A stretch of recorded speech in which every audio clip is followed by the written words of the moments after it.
বান্দাদের হক কি সেটাও স্পষ্ট রাসূল সাল্লাল্লাহু আলাইহি সাল্লাম দ্বারা করেছেন এবং কোরআনুল কারীমেও সেটা স্পষ্ট যে আমরা যদি তার সাথে কাউকে শরীক না করি তো আল্লাহ তাআলা কোনো প্রকারের আযাব দেবেন না। তো সেই আল্লাহর আমরা সকলেই সংক্ষিপ্তভাবে প্রশংসা করি, আমরা বলি আলহামদুলিল্লাহ। তারপরে আমাদের সকলের প্রাণপ্রিয় নবী করিম মুহাম্মদ মুস্তাফা সাল্লাল্লাহু আলাইহি ওয়াসাল্লাম, ওনার উপর অসংখ্য শান্তির ধারা বর্ষিত হোক, যার মাধ্যমে আমরা আল্লাহ তাআলা এই জন্য আমরা সকলেই তার উপর দরুদ পাঠ করি সাল্লাল্লাহু আলাইহি ওয়াসাল্লাম।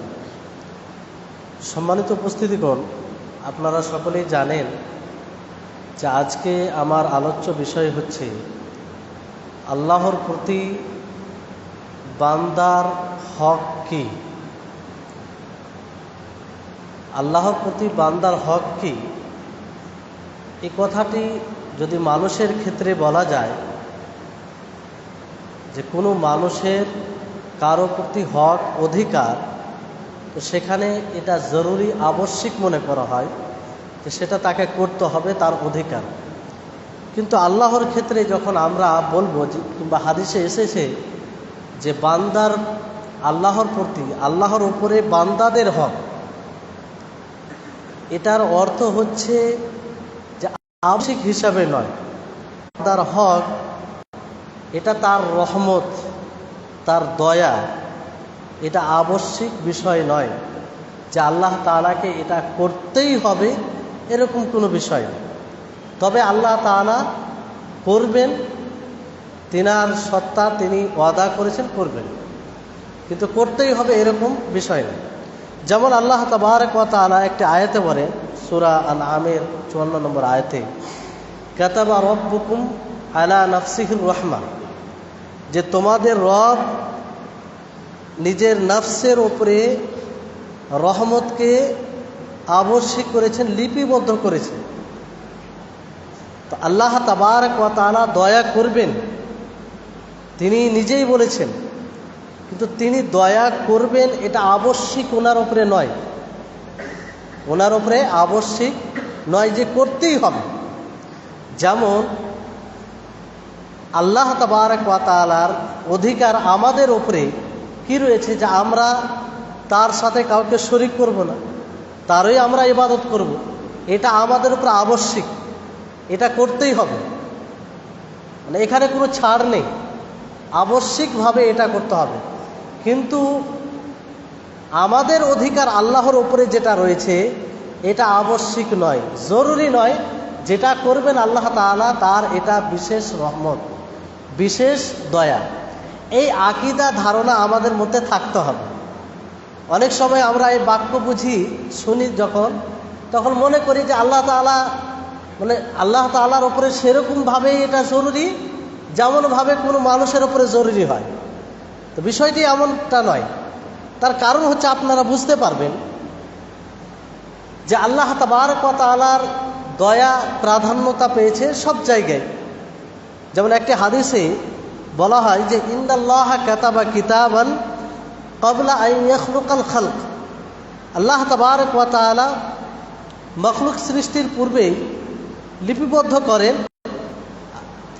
আর তিনি বলেন যে ইন্না রাহমাতি সাবাকাত আলা গাযাবি, ইয়া সাবাকাত গাযাবি, যে আমার রহমত, আমার দয়া আমার রাগের উপরে অগ্রগামী হয়েছে। মানে আমার দয়া অগ্রগামী হয়েছে আমার রাগের উপরে, আর এটা আরশের উপরে লিপিবদ্ধ আছে। তো বিষয়টি হচ্ছে যে আমরা দুনিয়াতে যা কিছু আমল করি, সালাত আদায় করি, যাকাত প্রদান করি, দান সাদকা খায়রাত করি, সিয়াম পালন করি, এই সব কিছু যে ইবাদত করি এটা একমাত্র আল্লাহ তাবারক ওয়া তাআলার বিশেষ রহমতে, তার দয়ায়, তার তৌফিক না হলে আমরা করতে সক্ষম হব না। এই জন্য যা কিছু আমরা কল্যাণ করি সব কিছুই আল্লাহর পক্ষ থেকে। আমরা যে সব ইবাদত করি সেই ইবাদতের ভিত্তিতে কিংবা সেই ইবাদতকে লক্ষ্য করে আল্লাহ তাআলা যে আমাদেরকে জাযা দিবেন প্রতিদান দিবেন, তার বদলা দিবেন, এটাও আল্লাহ তাবারক ওয়া তাআলার রহমত। আল্লাহ তাবারক ওয়া তাআলার উপরে এটা আবশ্যিক নয়। আল্লাহ যদি ইচ্ছা করেন দিব না তো নাও দিতে পারে, আমাদের কিছুই করার নেই, কারণ আমরা তার তৌফিকে আমল করেছি। তার তৌফিক না হলে আমরা আমল করতে সক্ষম হব না। তো এই বিষয়টি ভালো করে বুঝতে হবে। এই বিষয়টিকে বুঝতে গেলে লাভ কি? লাভ হচ্ছে এটা যে আল্লাহ তাবারক ওয়া তাআলার দয়ার প্রশস্ততা, তিনি কতটা দয়ালু, তিনার দয়ার কোনো সীমা নেই। যে তিনি আমলের তৌফিক দেন, সালাত বলেন যে কোনো ইবাদতে তিনি তৌফিক দেন, আবার তিনি বদলা দেন, তিনি প্রতিদান দেন। তাহলে এটা হচ্ছে আল্লাহ তাবারক ওয়া তাআলা হাদিসের ভাষায় যেটা বলা হয়েছে যে বান্দা আল্লাহর উপরে বান্দার হক, আল্লাহর উপরে বান্দার হক। এই জন্য আল্লাহ তাবারক ওয়া তাআলা এক আয়াতে বলেন, সূরা নিসার ৭৯ নম্বর আয়াতে, যে মা আসাবাকা মিন হাসানাতিন ফামিনাল্লাহ, যে আপনাকে যা কিছু কল্যাণ, যে কোনো কল্যাণ পৌঁছেছে সেটা আল্লাহর পক্ষ থেকে। ওয়ামা আসাবাকা মিন সাইয়্যাতিন ফামিন নাফসিক, আর যে কোনো প্রকারের অকল্যাণ আপনার কাছে পৌঁছেছে সেটা আপনার পক্ষ থেকে, সেটা আল্লাহর পক্ষ থেকে নয়, সেটা আল্লাহর পক্ষ থেকে নয়। তাহলে এখান থেকে এটা স্পষ্ট যে আমরা যা কিছু কল্যাণ করি, ভালো কাজ করি, সৎ কাজ করি, সেটা আল্লাহ তাবারক ওয়া তাআলার রহমত। এমনকি নবী করিম মুহাম্মদ সাল্লাল্লাহু আলাইহি ওয়াসাল্লাম, যিনি সর্বসম্মানিত, পৃথিবীতেও মাখলুকের মধ্যে সবচেয়ে বেশি সম্মানিত কে? মুহাম্মদ সাল্লাল্লাহু আলাইহি ওয়াসাল্লাম। এবং আখিরাতেও তিনি সবচেয়ে বেশি সম্মানিত। তিনিও আল্লাহর রহমত ছাড়া জান্নাতে প্রবেশ করতে পারবে না। আল্লাহর রহমত ব্যতীত তিনিও জান্নাতে প্রবেশ করতে পারবে না। অথচ পৃথিবীতে সবচেয়ে বেশি আমল যদি করে থাকেন তাহলে মুহাম্মদ সাল্লাল্লাহু আলাইহি ওয়াসাল্লাম। পৃথিবীতে সবচেয়ে বড় তাকওয়াশীল যদি কোনো ব্যক্তি হন তাহলে মুহাম্মদ সাল্লাল্লাহু আলাইহি ওয়াসাল্লাম। তা সত্ত্বেও তিনি বলছেন যে আমি আমার আল্লাহর রহমত ব্যতীত জান্নাতে প্রবেশ করতে পারবো না। তিনি বলেন যে লা ইউদখিলা আহাদান আমালুহু আল জান্নাহ, যে কোনো ব্যক্তিকে তার আমল জান্নাতে প্রবেশ করাতে পারবে না। আমলের ভিত্তিতেই যে কোনো ব্যক্তি জান্নাতে চলে যাবে আল্লাহর রহমত ছাড়া, এটা সম্ভব নয়। সাহাবায়ে কেরাম জিজ্ঞাসা করলেন যে ওয়ালা আনতা ইয়া রাসূলুল্লাহ, যে হে আল্লাহর নবী, আপনিও কি তাই? আপনিও কি আল্লাহর রহমত ব্যতীত জান্নাতে প্রবেশ করতে পারবেন না? তিনি বললেন ওয়ালা আনা, যে আমিও আল্লাহর রহমত ব্যতীত জান্নাতে প্রবেশ করতে পারবো না। ইল্লা আন ইয়াতাগাম্মাদানি, তবে তখনই আমি জান্নাতে প্রবেশ করব যখন আমাকে আল্লাহ তাবারক ওয়া তাআলা, যখন আমার উপরে আল্লাহ এবং আল্লাহর রহমত এবং অনুগ্রহ হবে, তখনই আমি জান্নাতে প্রবেশ করতে পারব। তাহলে এই হাদিস থেকে স্পষ্ট যে কোনো ব্যক্তি আমলের ভিত্তিতে, আমলের উপরে নির্ভর করে জান্নাতে যেতে পারে না আল্লাহ তাবারক ওয়া তাআলার রহমত ছাড়া। তো এই বিষয়টি আমাদেরকে ক্লিয়ার হতো, কারণ আজকে বিষয় হচ্ছে যে আল্লাহর ওপর, আল্লাহর প্রতি, আল্লাহর ওপর বান্দার হক। তো এই কথাটির আসল অর্থ কি? এই বাক্য থেকে আমরা কি বুঝতে পেরেছি? আল্লাহ তাবারক ওয়া তাআলার আমাদের হক আল্লাহ তাবারক ওয়া তাআলার উপরে এটা যে তিনি আমাদেরকে আযাব দিবেন না যদি আমরা তার সাথে শিরক না করি, তার সাথে কাউকে শরীক না করি। শিরক মুক্ত জীবন গড়লে আল্লাহ তাবারক ওয়া তাআলা আমাদেরকে আযাব দিবে না। এটা বান্দাদের আল্লাহর উপরে হক। তো এটা কখন? এই হাদিস, এই ব্যাপারে একটি প্রসিদ্ধ হাদিস আছে, আপনারা শুনেছেন, মাঝে মধ্যে হাদিসটি শুনে থাকেন, যে মুআয বিন জাবাল রাদিয়াল্লাহু তাআলা আনহু তিনি নবী সাল্লাল্লাহু আলাইহি সাল্লামের পিছনে ছিলেন, এক সওয়ারি গাধার উপরে সওয়ার করে যাচ্ছিলেন কোথাও। তো আল্লাহর নবী জিজ্ঞাসা করেন যে ইয়া মুআয হাল তাদরি হাক্কুল্লাহি আলা ইবাদিহি ওয়া মা হাক্কুল ইবাদি আলাল্লাহ, যে হে মুআয তুমি কি জানো যে আল্লাহর হক বান্দার উপরে কি এবং বান্দার হক আল্লাহর উপরে কি?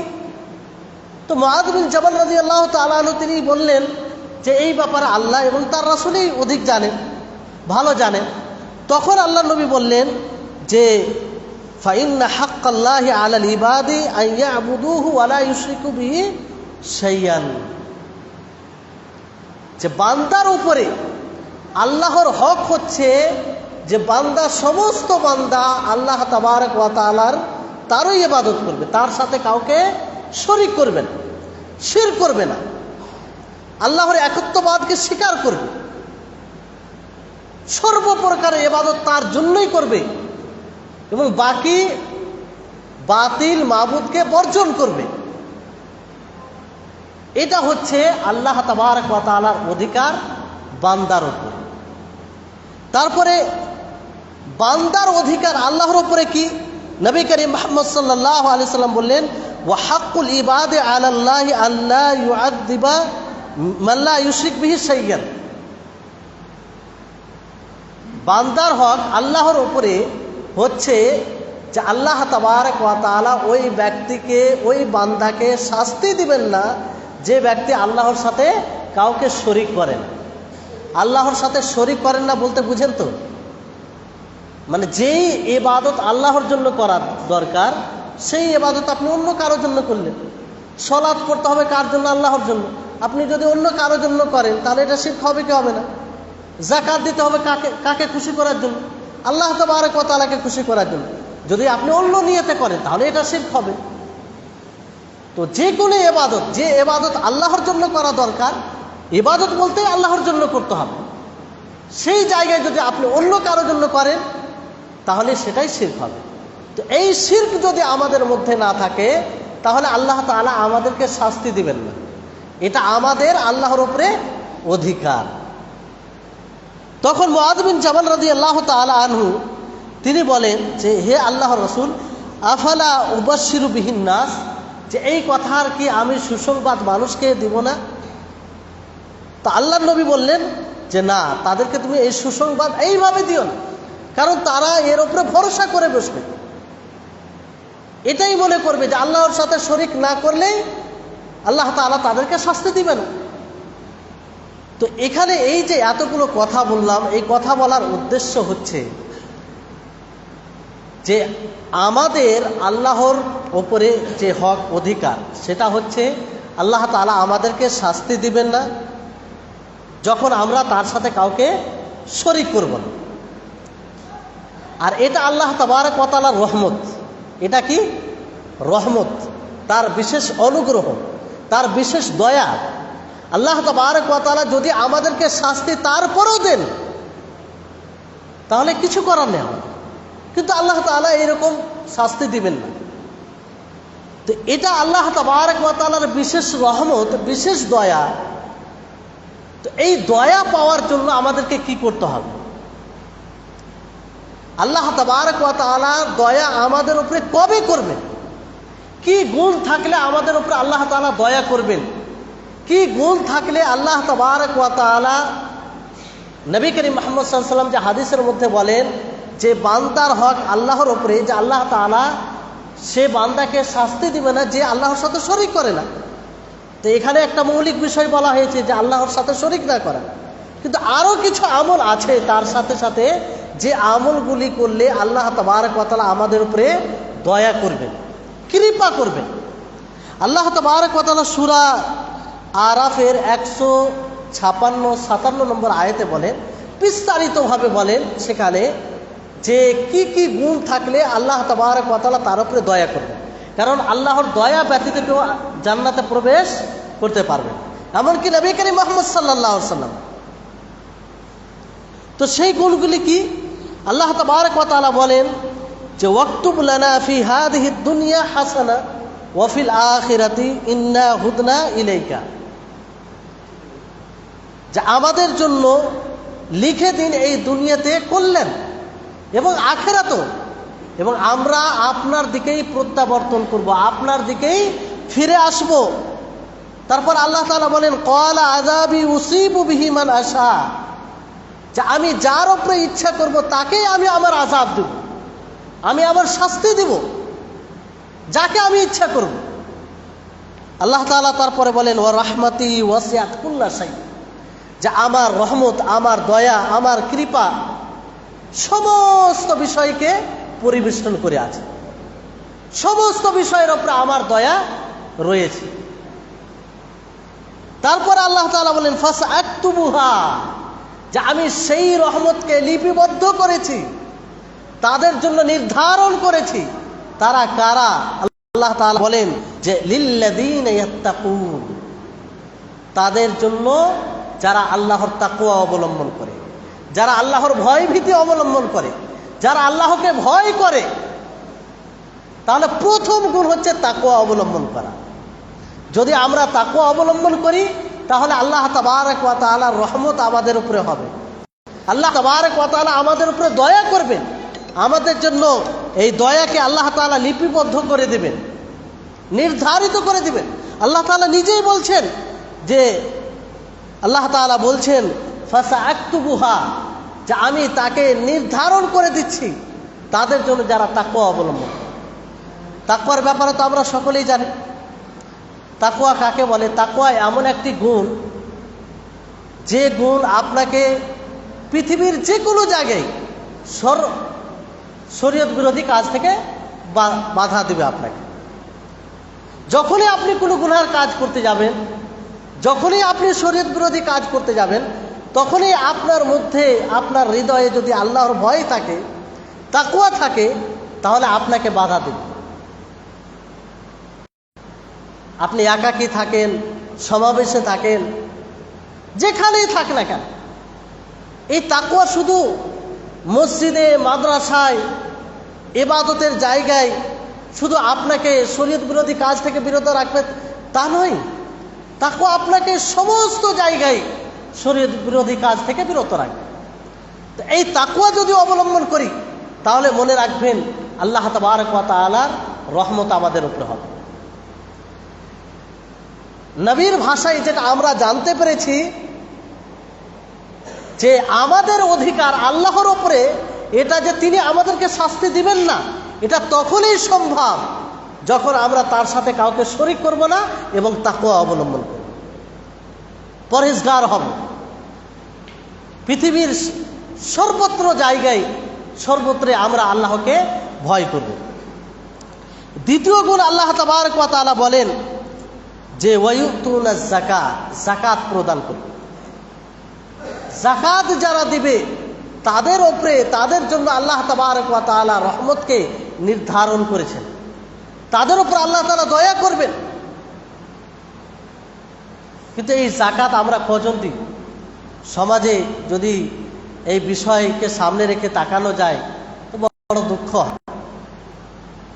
সাধারণ মানুষ ছাড়েন, যারা একটু সজাগ আছে, যারা 5 ওয়াক্তের মুসাল্লি, তারাও এই যাকাত সম্পর্কে সঠিক ধারণা রাখেন। দেয় না অনেকে, আবার অনেকেই দেয় তো কিভাবে দিতে হবে সেটা জানে না। অথচ এই যাকাত ইসলামের একটি রুকুন, ইসলামের একটি স্তম্ভ। আমার আপনার উপরে যাকাত ফরজ হলে সেটা ঠিক মতো আদায় করতে হবে। যদি ঠিক মতো আদায় না করি তাহলে এই রুকুন দুর্বল হওয়া মানে আমাদের ইসলাম দুর্বল হওয়া, আমাদের ঈমান দুর্বল হওয়া, আমাদের দিন দুর্বল হওয়া।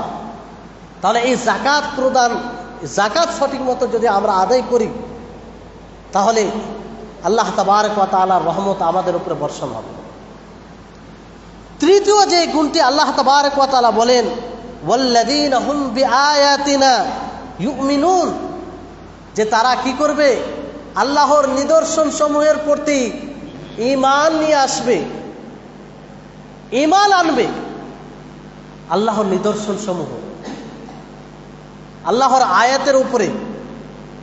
বড় দুঃখ হয় ঈমানের বিষয়ে যখনই কথা আসে যে আমরা আজকে এমন মুসলিম হয়েছি যে মৌলিক বিষয়গুলোকে ছেড়ে আমরা বিভিন্ন আমলের বিভিন্ন আমল নিয়ে আমরা ভাবি, কিন্তু মৌলিক বিষয়গুলো নিয়ে ভাবি না। আমাদের মধ্যে অনেকে আছে যে ইমানের সঠিক এটাও জানে না। ইমানে যে 6টি রুকন রয়েছে তার উপরে আমরা কিভাবে ইমান নিয়ে আসবো, কিভাবে আনতে গেলে আমাদের ইমান পরিপক্ক হবে সেটাও আমরা জানি না। অধিকাংশ মুসলিমকে আপনি জিজ্ঞাসা করবেন যে ইমানের কটি রুকন বলতে পারবে, তো কেমন মুসলিম? যে 6টিকে ইমানের রুকন বলা হয়েছে, ইমানের স্তম্ভ বলা হয়েছে, সেই 6টির মধ্যে কোনো একটি বিষয়ে যদি আপনি ইমান সঠিকভাবে না নিয়ে আসতে পারেন তাহলে আপনি মুসলিমই হবেন।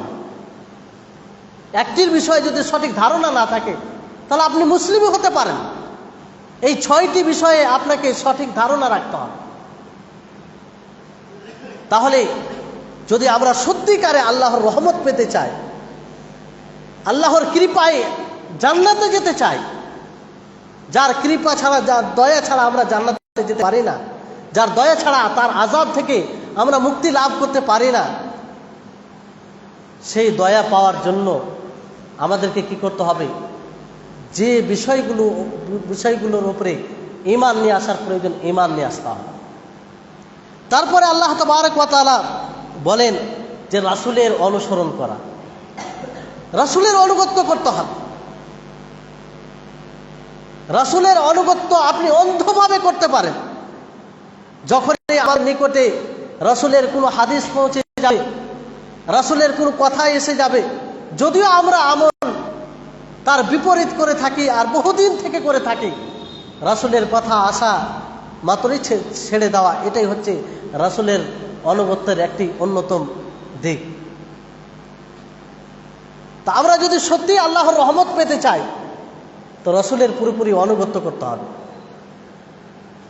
সম্মানিতা মা ও খালাদেরকেও বলবো যে আপনারাও রাসূলের আনুগত্য মানে মৌখিকভাবে বলা এটাই যথেষ্ট নয়। সাহাবায়ে কেরাম রিজওয়ানুল্লাহি আলাইহিম আজমাইনকে দেখুন যে তারা কিভাবে রাসূলের অনুসরণ করেছে। রাসূলের অনুসরণ করতে গিয়ে তারা নিজ পরিবার, নিজ জন্মভূমি সবকিছু ত্যাগ করেছেন, আর এগুলো সন্তুষ্ট চিত্তে করেছেন। কোনো কষ্ট মানে এরকম বিষয় নাই যে বাধ্য হয়েছেন করে নিয়েছেন, এরকম না। খুশির সাথে, আনন্দের সাথে তারা সবকিছু ত্যাগ করেছেন রাসূলের অনুসরণ করার জন্য। আজকে তো আমরা সামান্য পার্থিব স্বার্থ যদি চলে আসে সামনে, তখন আমরা রাসূলের হাদিসকে উপেক্ষা করি, রাসূলের আদর্শকে ভুলে যাই। তো এটা রাসূলের অনুসরণ নয়। এই জন্য আল্লাহ তাবারক ওয়া তাআলা একাধিক জায়গায় নিজের অনুসরণের কথা বলতে গিয়ে রাসূলের অনুসরণের কথা বলেছেন। সম্মানিত উপস্থিতিগণ, তারপরে আল্লাহ তাবারক ওয়া তাআলা আরও কিছু গুণ বর্ণনা করেন। সেই গুণগুলির মধ্যে একটি হচ্ছে যে সৎ কাজের আদেশ করা এবং অসৎ কাজ থেকে নিষেধ করা। এই গুণটিও আমাদের মধ্যে থাকতে হবে। যদি আমরা আল্লাহর রহমত পেতে চাই, আল্লাহর আযাব থেকে মুক্তি লাভ করতে চাই, তা আমরা মানুষকে সৎ কাজের আদেশ দিব এবং অসৎ কাজ থেকে নিষেধ করব। যখনই আমরা দেখব যে না সেখানে শরীয়তসম্মত কাজ হচ্ছে না, সালাত পড়ছে না তো সালাতের কথা বলবো, যাকাত দিচ্ছে না তো যাকাতের কথা বলবো, কেউ যদি শরীয়ত বিরোধী কাজ করে তাদেরকে আমরা বাধা দিব। তো এইভাবে সৎ কাজের আদেশ এবং অসৎ কাজ থেকে আমাদেরকে নিষেধ করতে হবে। তারপরে এইভাবে আরো কিছু গুণ আল্লাহ তাবারক ওয়া তাআলা বলেছেন। তো এই গুণগুলি যদি আমাদের মধ্যে থাকে তাহলে আল্লাহ তাবারক ওয়া তাআলার দয়া হবে, আল্লাহ তাআলা আমাদের উপরে দয়া করবেন, আর সেই দয়ার ভিত্তিতেই আমরা জান্নাতে যেতে পারব। সম্মানিত উপস্থিতিগণ, তারপরে আরো কিছু দিক রয়েছে যে আমরা যদি সত্যিকারে আল্লাহ তাবারক ওয়া তাআলার ওপরে যে আমাদের অধিকার রয়েছে, যেটি আল্লাহর দয়া বলতে পারেন, সেটা যদি আমরা নিতে চাই তো আল্লাহ তাবারক ওয়া তাআলা তার প্রকৃত বান্দাদের কিছু বৈশিষ্ট্য বর্ণনা করেছেন। সে বৈশিষ্ট্যগুলো অবলম্বন করতে হবে, সে গুণগুলো অবলম্বন করতে হবে। তাহলে এটা আমরা আল্লাহ তাআলা আমাদেরকে তার আযাব থেকে আমাদেরকে বাঁচিয়ে রাখবেন এবং তিনি আমাদেরকে জান্নাতে প্রবেশ করবেন। তার মধ্যে একটি হচ্ছে রাসূলের সহযোগিতা করা। রাসূলের সহযোগিতা কিভাবে করবেন? সাহাবায়ে কেরাম তার জীবদ্দশায় সহযোগিতা করেছিলেন, ইতাআত করে যখন যে সময় যেটা দরকার পড়েছে ওনারা করেছেন। আমরা কিভাবে সহযোগিতা করব? আমরা সহযোগিতা এভাবেই করব যে তিনি যে আদর্শ দিয়ে গেছেন সেই আদর্শ অনুযায়ী আমরা জীবনযাপন করব। তিনি যেভাবে আমাদেরকে চলতে বলেছেন সেভাবে আমরা চলব, তার পুরোপুরি অনুসরণ অনুগত্য করব। এটাই হচ্ছে রাসূলের সহযোগিতা করা। সম্মানিত উপস্থিতিগণ, সাহাবায়ে কেরাম কিভাবে রাসূলের সহযোগিতা করেছেন এর দৃষ্টান্ত অনেক রয়েছে।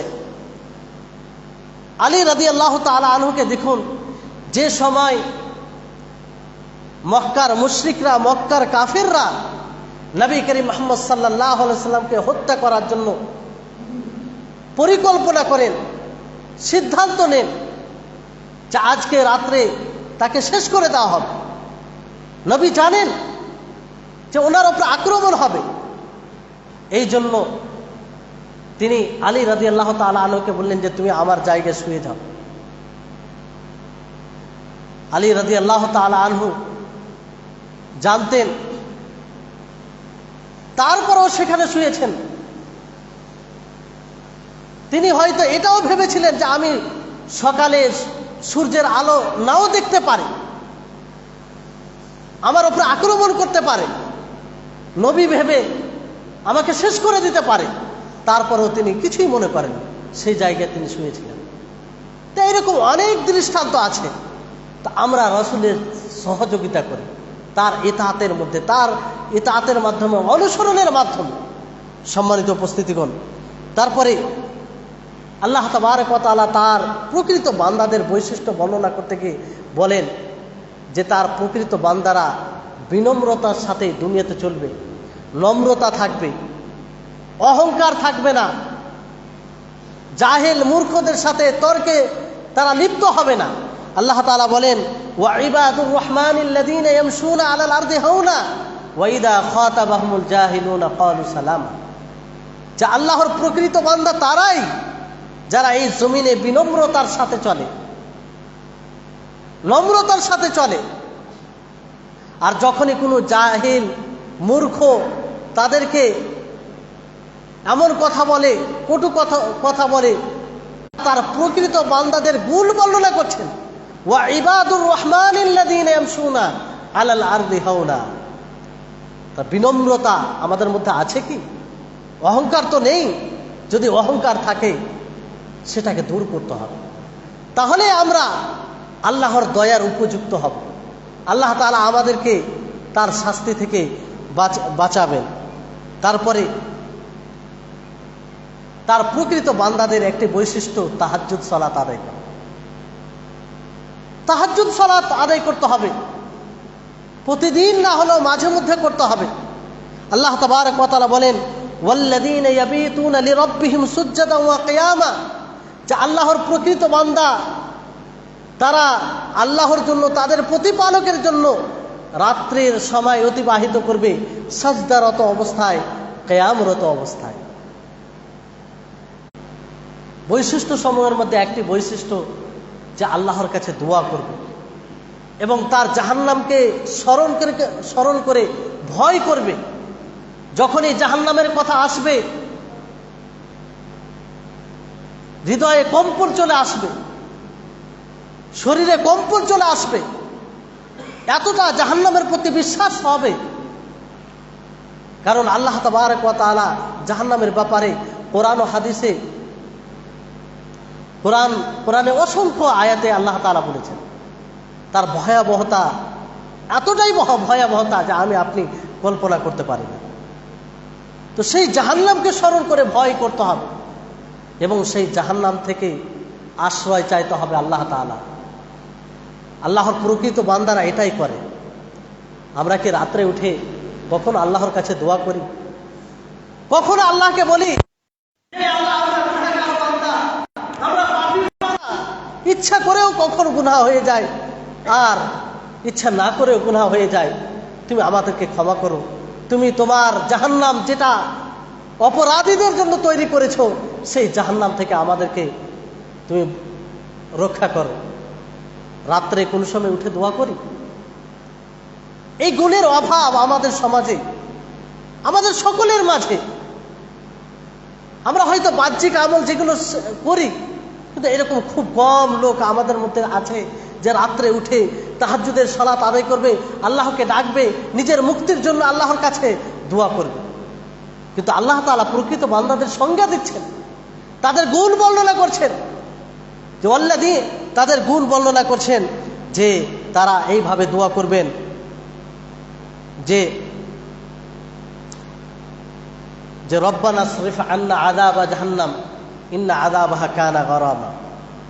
যে হে আমাদের প্রতিপালক, তুমি আমাদের থেকে জাহান্নামের আযাবকে দূর করে দাও, জাহান্নামের শাস্তিকে দূর করে দাও, কারণ তার আযাব অবিচ্ছিন্ন, আর সেখানে থাকার জায়গা হিসাবে বড়ই মন্দ জায়গা সেটা। সম্মানিত উপস্থিতিগণ, জাহান্নামের ভয়াবহতাকে স্মরণ করুন, জাহান্নামকে এমন ভয় করুন যে আপনি জাহান্নামকে দেখছেন। জাহান্নামকে এতটাই স্মরণ করুন যে জাহান্নামের স্মরণের কারণে আপনার ঘুম ভাঙবে, আর আপনি আল্লাহর কাছে তার আশ্রয় চাইবেন। কারণ যখনই আপনি জাহান্নাম থেকে আশ্রয় চাইবেন, তখনই জাহান্নাম আপনার জন্য দোয়া করে যে আপনি সেই জাহান্নামে না যান। বিশুদ্ধ হাদিস দ্বারা প্রমাণিত। সম্মানিত উপস্থিতিগণ, তারপরে তার প্রকৃত বান্দাদের বৈশিষ্ট্য সমূহের মধ্যে আরেকটি বৈশিষ্ট্য হচ্ছে যে তারা মধ্যম পন্থা অবলম্বন করবে, অতিরিক্ত খরচ করবে না, অপচয় করবে না, না কৃপণ হবে তারা। যেখানে খরচ করার প্রয়োজন পড়বে সেখানে তারা খরচ করবে, আর যেখানে খরচের প্রয়োজন পড়বে না সেখানে খরচ করবে না। আল্লাহ তাআলা বলেন, ওয়াল্লাযীনা ইযা আনফাকু লাম ইউসরিফু ওয়া লাম ইয়াকতুরু ওয়া কানা বাইনা যালিকা কাওয়ামা। যে তারা এমন হবে, তারা যখন খরচ করবে তখন অতিরিক্ত করবে না, অপচয় করবে না, আর কৃপণ হবে না। তারা তার মধ্যবর্তী রাস্তা অবলম্বন করবে, মধ্যম পন্থা অবলম্বন করবে। সম্মানিত উপস্থিতিগণ, তাহলে আমাদের সকলকে এই গুণ অবলম্বন করতে হবে। আমরা দেখি সমাজে যে অনেকেই রয়েছে যারা অপচয় করে, যেখানে খরচের কোনো দরকার নেই। বৈধ কাজে জায়েজ নয় যে আপনি অপচয় করবেন, কিন্তু বড় দুঃখের বিষয় যে আমরা অবৈধ কাজে, শরীয়ত বিরোধী কাজে খরচ করি, অতিরিক্ত খরচ করি আমরা। তাহলে যদি আমরা সত্যিই আল্লাহর প্রকৃত বান্দা হতে চাই, আমরা নবীর ভাষ্য অনুযায়ী যে আমাদের অধিকার আল্লাহর উপরে যেটা রয়েছে, যে আল্লাহ তাআলা আমাদেরকে আযাব দিবেন না, সেটা যদি আমরা অর্জন করতে চাই তো এই গুণগুলো অবলম্বন করতে হবে। তাহলে আমরা সেগুলো আল্লাহ তাবারক ওয়া তাআলার, যেটা আল্লাহ তাআলার উপরে যে আমাদের অধিকার রয়েছে সেটা আমরা পাব। সম্মানিত উপস্থিতিগণ, তারপরে আরেকটি যেটি অন্যতম গুণ, অনেকগুলো গুণ রয়েছে, সবগুলো বলা সম্ভব নয়, যে শিরক থেকে আমাদেরকে দূরে থাকতে হবে। যেটা মৌলিক আল্লাহ তাবারক ওয়া তাআলার অধিকার আমাদের উপরে, যে আমরা তার সাথে যেন কাউকে শরীক না করি, তারই ইবাদত করি। এই বিষয়টি ভালো করে খেয়াল রাখতে হবে। অনেক সময় আমরা মনে করি যে আমাদের মধ্যে শিরক নাই, অথচ 5 ওয়াক্তের সালাত আদায় করে, আবার শিরকের জন্য পাথর চাপড়ি যায়, আরও বিভিন্ন জায়গায় কবিরাজ, এমন এমন কবিরাজের কাছে যায় যারা শিরকের, যাদের মধ্যে শিরক রয়েছে, গণকের কাছে যায়, যারা জাদু করে তাদের কাছে যায়, গায়েবের কথা বলে তাদের কাছে যায়। তো এগুলো তো সেগুলোকে সমর্থন করা। সম্মানিত উপস্থিতিগণ, তাহলে শিরক থেকে আমাদেরকে দূরে থাকতে হবে। আল্লাহ তাআলা তাদের বৈশিষ্ট্য বলেন, ওয়াল্লাযীনা লা ইয়াদউনা মা'আল্লাহি ইলাহান আহাদা, যে তারা ওয়াল্লাযীনা লা ইয়াদউনা মা'আল্লাহি ইলাহান আখার, যে তারা আল্লাহর সাথে অন্য কোনো মাবুদকে, অন্য কোনো উপাস্যকে ডাক দেয় না, একমাত্র আল্লাহরই ইবাদত করে। তারা আল্লাহ ছাড়া অন্য কাউকে, অন্য কারো ইবাদত করে না। এইভাবে অনেক গুণ রয়েছে। এবার আসুন যে আল্লাহ তাবারক ওয়া তাআলা আমাদের অধিকার যে আল্লাহর উপরে রয়েছে, যেটা আসলে আল্লাহর দয়া, আল্লাহর কৃপা, এই বিষয়টি ভালো করে মনে রাখবেন। যেটা প্রথমে আমি বলেছি, এটা বিভিন্ন বিষয়ে রয়েছে, বিভিন্ন দিক দিয়ে। তার মধ্যে একটা দিক হচ্ছে যে আল্লাহ তাআলা বান্দাদেরকে ভালোবাসেন। আমাদের অধিকার যে আল্লাহর উপরে রয়েছে, সেই অধিকার যে আল্লাহ তাআলা তার আযাব থেকে রক্ষা করবেন, তো এটা বিভিন্ন দিক দিয়ে থাকবে। একটা দিক হচ্ছে আল্লাহ তাআলা সেই বান্দাদেরকে ভালোবাসবেন, সেই বান্দাদেরকে আল্লাহ তাআলা ভালোবাসবেন। আর আল্লাহ তাবারক ওয়া তাআলার ভালোবাসা পাওয়ার জন্য অনেক পথ রয়েছে। যেমন আল্লাহ তাবারক ওয়া তাআলা এক জায়গায় বলেন সূরা সাফের মধ্যে, ইন্নাল্লাহা ইউহিব্বুল্লাযীনা ইউকাতিলুনা ফি সাবিলিহি সাফফান কাআন্নাহুম বুনিয়ানুম মারসুস, যে যারা আল্লাহর পথে সংগ্রাম করে, জিহাদ করে সারিবদ্ধভাবে, তাদেরকে আল্লাহ তাআলা ভালোবাসবেন। তাহলে আল্লাহর ভালোবাসার একটি পথ হচ্ছে ভালোবাসা পাওয়ার আল্লাহর পথে সংগ্রাম করা, আল্লাহর পথে জিহাদ করা। তারপরে ইহসান, মানুষের উপরে ইহসান করা, অনুগ্রহ করা, দয়া করা। যদি এই গুণটি থাকে তো আল্লাহ তাআলা আমাদেরকে ভালোবাসেন। ইহসান একটা বড় গুণ। এই জন্য ইসলামের যে ধাপ, তিনটি ধাপ বলা হয়েছে, ইসলাম, ঈমান, ইহসান। ইহসানটা হচ্ছে সর্বোচ্চ ধাপ। ইহসান আছে মানে আপনি সব জায়গায় ভালো আছেন, যার যেটা অধিকার আপনি তাকে দিচ্ছেন, যেখানে যেমন করা উচিত শরীয়ত অনুযায়ী তেমনটাই করছেন, এটাই হচ্ছে ইহসান। এই ইহসান যদি থাকে তাহলে আল্লাহ তাআলা আমাদেরকে ভালোবাসবেন। আল্লাহ তাবারক ওয়া তাআলা একাধিক জায়গায় বলেছেন, ওয়া আহসিনু ইন্নাল্লাহা ইউহিব্বুল মুহসিনিন, ইন্নাল্লাহা ইউহিব্বুল মুহসিনিন, যে আল্লাহ তাআলা মুহসিনিনদেরকে ভালোবাসেন, যারা ইহসান করেন, যারা অনুগ্রহ করেন, তাদেরকে ভালোবাসেন। তো আমরা ইহসান করি, প্রত্যেকটা জিনিসের সাথে ইহসান করি। ছোটদের উপরে আমরা স্নেহ করব, বড়দের সম্মান করব, যার যেটা হক, যার যেটা অধিকার সেটা আমরা দেওয়ার চেষ্টা করব। এটাই হচ্ছে ইহসান। আর এই ইহসান যদি আমরা করি তো আল্লাহ তাআলা আমাদেরকে ভালোবাসবেন। আর আল্লাহ তাবারক ওয়া তাআলার ভালোবাসা পাওয়া মানে আমরা আমাদের যে অধিকার আল্লাহর উপরে রয়েছে সেটা আমরা পাবো। তারপর তওবা করা, তওবাকারীদেরকে আল্লাহ তাআলা ভালোবাসেন। আল্লাহ তাবারক ওয়া তাআলা কতটা দয়াশীল, এবার চিন্তা করুন। যে এক বান্দা গুনাহ করবে, পাপ করবে, শরীয়ত বিরোধী কাজ করবে, তারপর যখন আল্লাহর দিকে ফিরে আসবে, আল্লাহকে বলবে যে হে আল্লাহ, আমি ভুল করেছি, আমি জুলুম করেছি নিজের উপরে, তুমি আমাকে ক্ষমা করে দাও, আর আগামীতে করব না, এই কাজের উপরে আমি লজ্জিত হচ্ছি। তওবা শর্ত সহ যদি করে তা আল্লাহ তাআলা শুধু ক্ষমা করেন না, বরং তাকে ভালোবাসেন। এটা আল্লাহর দয়া নয়, আল্লাহ তাবারক ওয়া তাআলার কৃপা নয়। আমরা মানুষের মধ্যে, আমাদের মাঝে কেউ যদি অন্যায় করে দেয়, তো অন্যায় করার পরে যার প্রতি অন্যায় করে তার কাছে ক্ষমা চাইলে কোনো রকম করে ক্ষমা করে, কিন্তু আবার যে সে ভালোবাসার পাত্র হবে এটা জরুরি নয়। অনেক সময় তার মধ্যে ঘৃণা থেকে যায়। কিন্তু আল্লাহ তাবারক ওয়া তাআলা কতটা দয়ালু যে এক বান্দা গুনাহ করে, পাপ করে, তার দিকে যদি ফিরে আসে, তওবা করে, তো শুধু ক্ষমাই করবেন না, বরং আল্লাহ তাআলা তাকে ভালোবাসবেন। আল্লাহ তাআলা অসীম দয়ালু, যার দয়ার কোনো সীমা নেই। তো তওবা করতে হবে আমাদেরকে।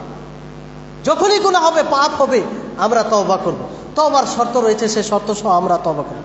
তাহারাত, পবিত্রতা অর্জন করতে হবে। পবিত্রতা দুই প্রকারের হয়। একটা হচ্ছে বাহ্যিক পবিত্রতা, নিজের শরীরের যত্ন, যেখানে আপনি থাকেন, যে বাড়িতে থাকেন, যে জায়গায় থাকেন সেটা পরিষ্কার পরিচ্ছন্ন রাখবেন। আর একটা হচ্ছে আপনি আপনার হৃদয়কে, আপনি আপনার আমলকে পরিষ্কার পরিচ্ছন্ন রাখবেন শিরক থেকে, বিদআত থেকে, খোরাফাত থেকে। তাহলে এটা যদি করেন তা আল্লাহ তাবারক ওয়া তাআলা ভালোবাসবেন। তারপরে ধৈর্য অবলম্বন করা, তাওয়াক্কুল করা, আদল করা, ইনসাফ করা, এগুলো সব এমন গুণ যে গুণগুলি আমাদের মধ্যে যদি থাকে তাহলে আল্লাহ তাআলা আমাদেরকে ভালোবাসবেন। তো এটা হচ্ছে একটা আমাদের অধিকার আল্লাহর উপরে একটা দিক। দ্বিতীয় বিষয় হচ্ছে যে আমাদের অধিকার আল্লাহর উপরে, যে আল্লাহ তাআলা আমাদের দোয়াকে কবুল করবেন। আল্লাহ তাআলা আমাদের দোয়াকে কবুল করবেন। যখনই আমরা আল্লাহকে ডাক দিব, যখনই আমরা আল্লাহকে বলবো যে আমরা এই সমস্যার সম্মুখীন হয়েছি, আল্লাহ তাআলা আমাদের সমস্যার সমাধান করবে অথবা আমাদের ডাকে সাড়া দিবে। আল্লাহ তাআলা বলেন ওয়াকালা রাব্বুকুম উদউনি আস্তাজিব লাকুম, যে তোমার রব বলে ওয়াকালা রাব্বুকুম উদউনি আস্তাজিব লাকুম, যে তোমরা আমাকে ডাকো, আমার কাছে দোয়া করো, আমি তোমাদের দোয়ায় সাড়া দেব, তোমাদের দোয়াকে গ্রহণ করব। সম্মানিত উপস্থিতিগণ, তারপর আল্লাহ তাআলা বলেন ইন্নাল্লাযীনা ইস্তাকবিরুনা আন ইবাদাতি সায়াদখুলুনা জাহান্নামা দাখিলিন, যে যারা আমার ইবাদত থেকে অহংকার বশত দূর হবে তাদেরকে লাঞ্ছিত অপমানিত করে আল্লাহ তাআলা জাহান্নামে নিক্ষেপ করবে। তাহলে আমরা যদি প্রকৃত বান্দা হই, তার সাথে কাউকে শরীক না করি, যে গুণগুলো বলা হলো সেই গুণগুলো আমরা অবলম্বন করি, সেই গুণে গুণান্বিত হই, তাহলে আল্লাহ তাআলা আমাদের দোয়া কবুল করবেন, আমাদের দোয়া শুনবেন। যখনই আমরা আল্লাহকে ডাক দেব তখনই তিনি আমাদের ডাকে সাড়া দেবেন। তৃতীয় অধিকার আল্লাহর উপরে আমাদের বান্দার, সেটি হচ্ছে আল্লাহ তাআলা আমাদের গুনাহকে ক্ষমা করবেন।